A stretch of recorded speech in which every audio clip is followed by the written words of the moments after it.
Everyone, आज आप लोगों को मैं बताऊंगा एक्सेल में जो होता है, यहाँ लिखा गया calculation of GST in Excel. तो एक्सेल में हम जीएसटी का, गुड्स एंड सर्विस का कैलकुलेशन, गणना किस प्रकार से कर सकते हैं, किस प्रकार से हम जीएसटी को दिखा पाएंगे, आज हम इसी जो है डेटा एंट्री में सीखने वाले हैं।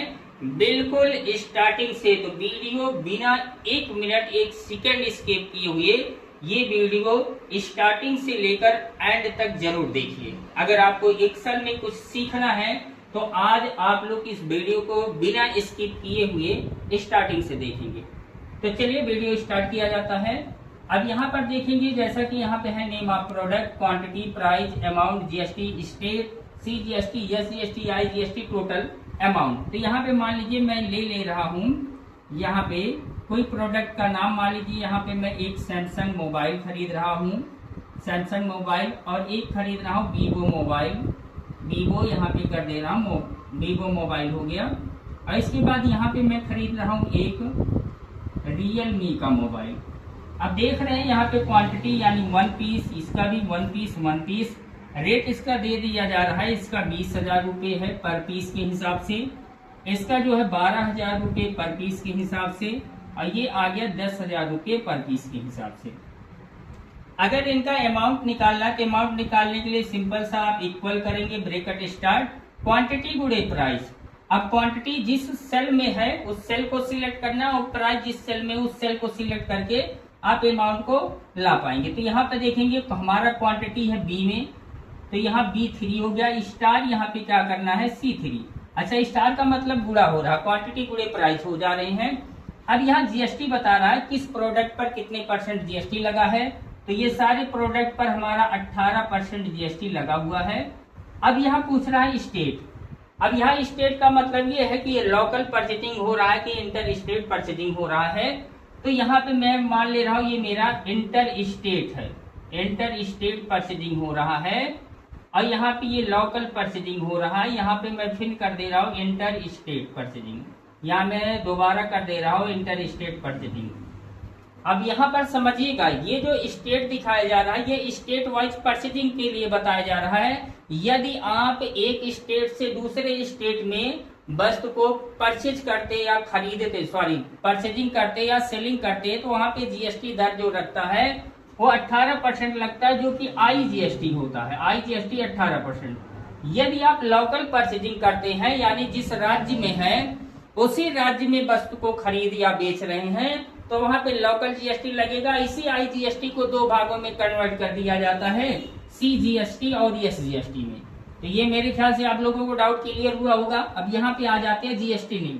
अब यहाँ जीएसटी कैसे हमें निकालना है, कौन सा फार्मूला यूज करना है, तो यहाँ पे हमें करना है इक्वल, यहाँ पे इफ फार्मूला ब्रैकेट स्टार्ट, इसके बाद स्टेट सिलेक्ट करेंगे, स्टेट हमारा है F3 में, और इसके बाद हमें कर देना है इक्वल करने के बाद डबल इन्वर्टेड कामा स्टार्ट, और यहाँ कर देना है लोकल, यानी लोकल लगा देना है। लोकल लगाने के बाद यहाँ पे हमें करना है डबल इन्वर्टेड कामा क्लोज, और यहाँ पे कर देना है कॉमा करने के बाद अब यहाँ पे आ जाते हैं D3, यानी इसी के बाद हमें लगाना है यानी D3 स्टार।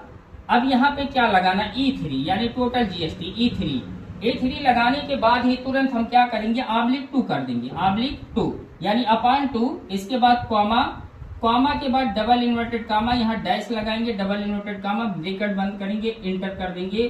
तो यहाँ पे जीएसटी, यदि आपका लोकल जीएसटी लगा होगा तो यहाँ आपको सीजीएसटी अमाउंट देखने को मिलेगा।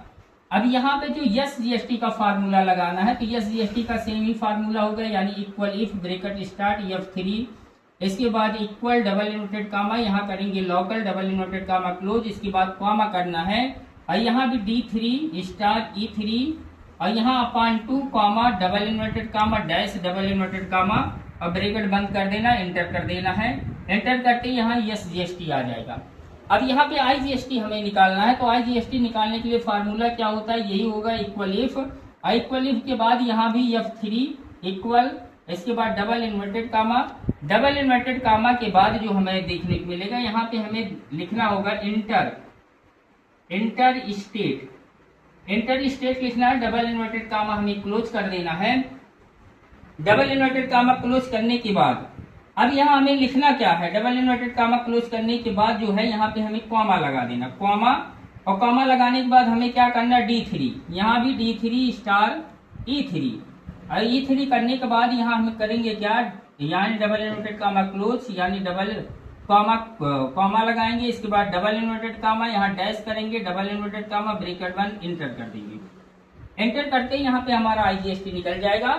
अब टोटल अमाउंट निकालने के लिए हम फार्मूला यूज करेंगे इक्वल सम फार्मूला, इक्वल सम ब्रैकेट स्टार्ट, और यहाँ पे हम देखेंगे, यानी यहाँ पे हम आ जाते हैं टोटल अमाउंट। टोटल अमाउंट हमारा यहाँ निकलेगा जो कि क्वांटिटी गुणे प्राइस से है, तो यानी यहाँ पे D है, D3, इसके बाद कॉमा, कॉमा करने के बाद हमें करना क्या है, ये CGST को जोड़ना, तो यानी G3 हो जाएगा अनुपाते, यहाँ पे H3 हो जाएगा, H3 हो जाएगा, इसके बाद IGST जोड़ना है तो अनुपाते I3। जैसे ही इंटर आप करेंगे यहाँ पे टोटल अमाउंट आपको देखने को मिलेगा। तो आई होप आप लोगों को ये वीडियो समझ में आया होगा। वैसे मैं आपको लोगों को एक बार दोबारा ये वीडियो के बारे में बता देना चाहता हूँ। तो यहाँ पे जो है, जो हमारा यहाँ पे CGST, SGST, IGST जो है यहाँ पे स्टेट वाइज लगेगा। स्टेट वाइज लगने का मतलब यदि हम अपने ही राज्य में किसी वस्तु को परचेज करते हैं तो जो GST है 18%, IGST 18% है, वही दो भागों में कन्वर्ट हो जाता है, CGST, SGST में, जो कि हमारा 9% SGST और 9% SGST लगेगा। इस फार्मूले का प्रयोग यहीं पे किया गया है कि यानी यहाँ पे स्टेट वाइज यानी F3 equal double inverted comma, इसके बाद local double inverted comma close, फिर कामा D3 यानी टोटल अमाउंट, और E3 यानी GST अमाउंट अपॉन 2 यानी GST अमाउंट का आधा दर, आधा हिस्सा लगे। कब, जब लोकल परचेजिंग किया जाए। वही फार्मूला हमने अप्लाई किया है इस CGST में, वही अप्लाई किया गया है यहाँ पे SGST में, और IGST में जो अप्लाई किया गया है यानी बताया गया है स्टेट वाइज। तो if formula state wise equal double inverted comma, इसके बाद inter state double inverted comma close, फिर इसके बाद कॉमा। अब यानी total amount star GST amount, इसके बाद कॉमा डबल इन्वर्टेड कामा, यहाँ पे डैश है, double inverted comma close, enter कर दीजिए। ये बता रहा है यदि आप इंटर स्टेट परचेजिंग कर रहे हैं तो टोटल अमाउंट का 18% GST लगेगा।